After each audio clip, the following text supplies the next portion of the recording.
ತಂದೆಯವರು ಲೋಕೋದ್ಧಾರ ಮಾಡಲು ನಮ್ಮನ್ನೆಲ್ಲ ತೊರೆದು ಹೋದರೆಂದು ಹೇಳಲಿ.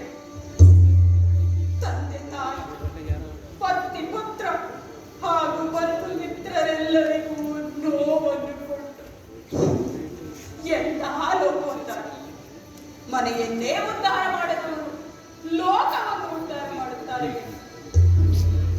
ಈ ನಿರ್ಧಾರವನ್ನು ಮೊದಲೇ ನನಗೆ ತಿಳಿಸಿದ್ದರೆ ನಾನು ಅದಕ್ಕೆ ಸಹಕರಿಸುತ್ತಿರಲಿಲ್ಲವೇ?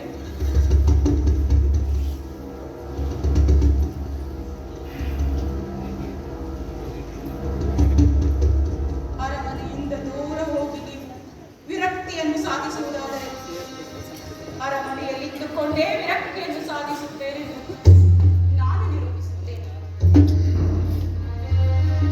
ತಾಯಿಯಾಗಿ, ಪತ್ನಿಯಾಗಿ, ಸೊಸೆಯಾಗಿದ್ದುಕೊಂಡೇ ವಿರಕ್ತಿಯನ್ನು ಸಾಧಿಸುತ್ತೇನೆ.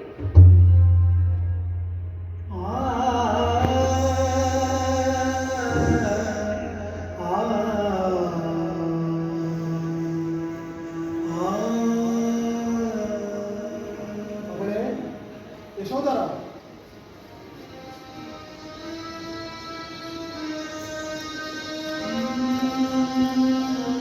ಬನ್ನಿ ಅಪ್ಪ, ಕುಳಿತುಕೊಳ್ಳಿ.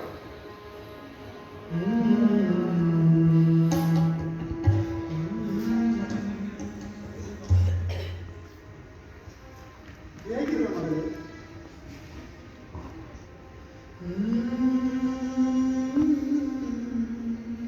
ನೀವು ಕ್ಷೇಮದಿಂದಿದ್ದರೆ ಮನೆಯಲ್ಲಿ ಎಲ್ಲರೂ ಕ್ಷೇಮವೇ ಅಪ್ಪಾಜಿ?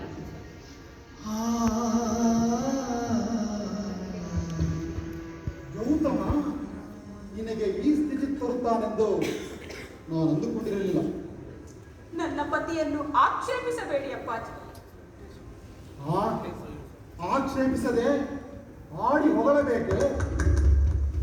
ಯಾವುದೇ ಅಪರಾಧವನ್ನು ಮಾಡದ ನನ್ನ ಮಗಳು ಪ್ರತಿದಿನವೂ ಸಂಕಟ ಪಡುವುದನ್ನು ನಾನು ಹೇಗೆ ನೋಡಲು?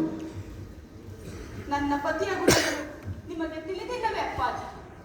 ಎಂದಿಗೂ ಯಾರಿಗೂ ನೋವನ್ನು ಬಯಸದವರನ್ನು ಈ ಒಂದು ವಿಷಯದಿಂದ ಕಠಿಣವಾಗಿ ಮಾತನಾಡುವುದು ಬೇಡ ಅಪ್ಪಾಜಿ. ಇದರಿಂದಾಗಿ ಶುಭ್ರವಾದ ಬಿಳುಪನ್ನು ಒಂದು ಮಸೀದುಂಬಿದಂತಾಗಲಿಲ್ಲ ಮಗಳೇ. ಗೌತಮನಂತಹ ಪರಾಕ್ರಮಶಾಲಿ ವೀರ ನನ್ನ ಒಳಿಯನಾದನೆಂದು ನಾನು ಹೆಮ್ಮೆ ಪಟ್ಟುಕೊಳ್ಳುತ್ತಿದ್ದೆ. ಈಗ ಯಾವುದಕ್ಕೆ ಹೆಮ್ಮೆ ಪಡಲಿ? ನನ್ನ ಮಗಳು ತಾಯಿಯಾದ 7ನೇ ದಿನಕ್ಕೆ ಪತ್ನಿ ಪುತ್ರನನ್ನು ತೊರೆದು ಎಲ್ಲಿಯೋ ಓಡಿ ಹೋದನೆಂದು ಹೆಮ್ಮೆ ಪಡಲು? ಅವರು ಎಲ್ಲಿಯೂ ಹೋಗಿಲ್ಲ ಅಪ್ಪಾಜಿ, ಒಂದು ದೊಡ್ಡ ಗುರಿ ಸಾಧನೆಗೆ ಹೋಗಿದ್ದಾರೆ. ಯಾವ ಗುರಿ? ಎಂತಹ ಗುರಿ? ಗೃಹಸ್ಥನಾದವನಿಗೆ ತನ್ನ ತಂದೆ, ತಾಯಿ, ಬಂಧು, ಬಳಗ, ಮಕ್ಕಳು ಮುಖ್ಯವಲ್ಲವೇ? ಎಲ್ಲವನ್ನೂ ತೊರೆದು ಯಾವುದೋ ಗುರಿ ಸಾಧಿಸಲು ಹೊರಡುವುದರಲ್ಲಿ ಯಾವ ಅರ್ಥವಿದೆ? ಲೋಕೋಪಕಾರಕ್ಕಾಗಿ ಸರ್ವಸ್ವವನ್ನೂ ತ್ಯಾಗ ಮಾಡಿದ ಮಹನೀಯರು ಹಲವರಿರುವರಲ್ಲವೇ ಅಪ್ಪಾಜಿ? ಅಂದರೆ ಗೌತಮನಿಗೆ ತನ್ನ ಪತ್ನಿ ಪುತ್ರರನ್ನು ತ್ಯಾಗ ಮಾಡಿ ಮಹಾತ್ಮನೆನಿಸಿಕೊಳ್ಳಬೇಕೆಂಬ ಚಾಪಲ್ಯವಿತ್ತೆಂದು ಹೇಳುತ್ತಿರುವೆಯಾ? ಇಲ್ಲ ಅಪ್ಪಾಜಿ, ಅಂತ ಯಾವ ಮಹತ್ವಾಕಾಂಕ್ಷೆಗಳಾಗಲಿ ವ್ಯಾಮೋಹಗಳಾಗಲಿ ಅವರಲ್ಲಿ ಇರಲಿಲ್ಲ. ಇದ್ದಿದ್ದರೆ ತಂದೆಯ ಆಸೆಯಂತೆ ಸೈನ್ಯ ಕಟ್ಟಿ ಯುದ್ಧ ಮಾಡಿ ಸ್ವತಂತ್ರ ಶಾಕ್ಯ ರಾಜ್ಯವನ್ನು ನಿರ್ಮಿಸಲು ಸಾಧ್ಯವಿತ್ತಲ್ಲವೇ ಅಪ್ಪಾಜಿ?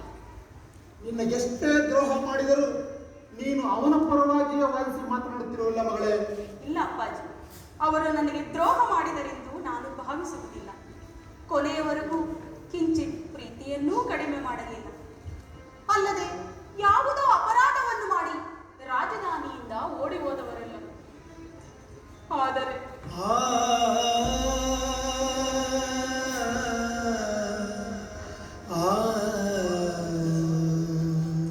ನನ್ನ ಮಗ ತಂದೆಯ ಪ್ರೀತಿಯಿಂದ ವಂಚಿತನಾದನೆಂಬ ನೋವು ಮಾತ್ರ ನನ್ನನ್ನು ಬಾಧಿಸುತ್ತಿದೆ ಅಪ್ಪಾಜಿ.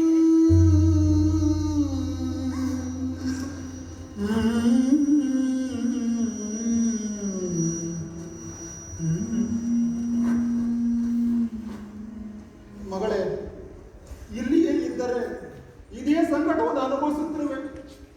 ನನ್ನೊಂದಿಗೆ ತವರಿಗೆ ಬಂದುಬಿಡು. ಅಲ್ಲಾದರೂ ನಿನಗೆ ತುಸು ನೆಮ್ಮದಿ ದೊರಕಬಹುದು.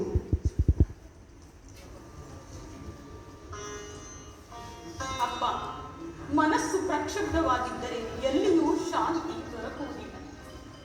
ಶಾಂತಿಯ ಮೂಲ ಮನಸ್ಸು, ಮನೆಯಲ್ಲ.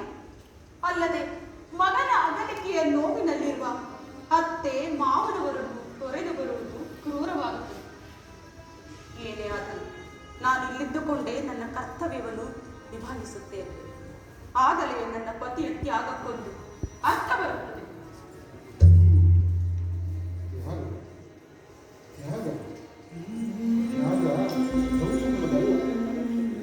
ಯಶೋಧರಿಯಲ್ಲ. ಆಗಲಿ ಮಗಳೇ, ಈ ನಿಶ್ಚಯತೆ ಆಗಲಿ.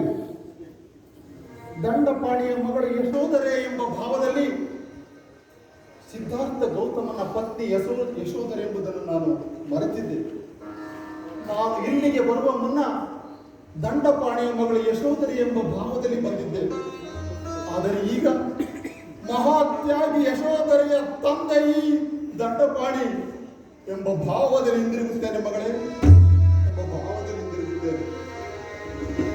ನಿನ್ನ ತ್ಯಾಗ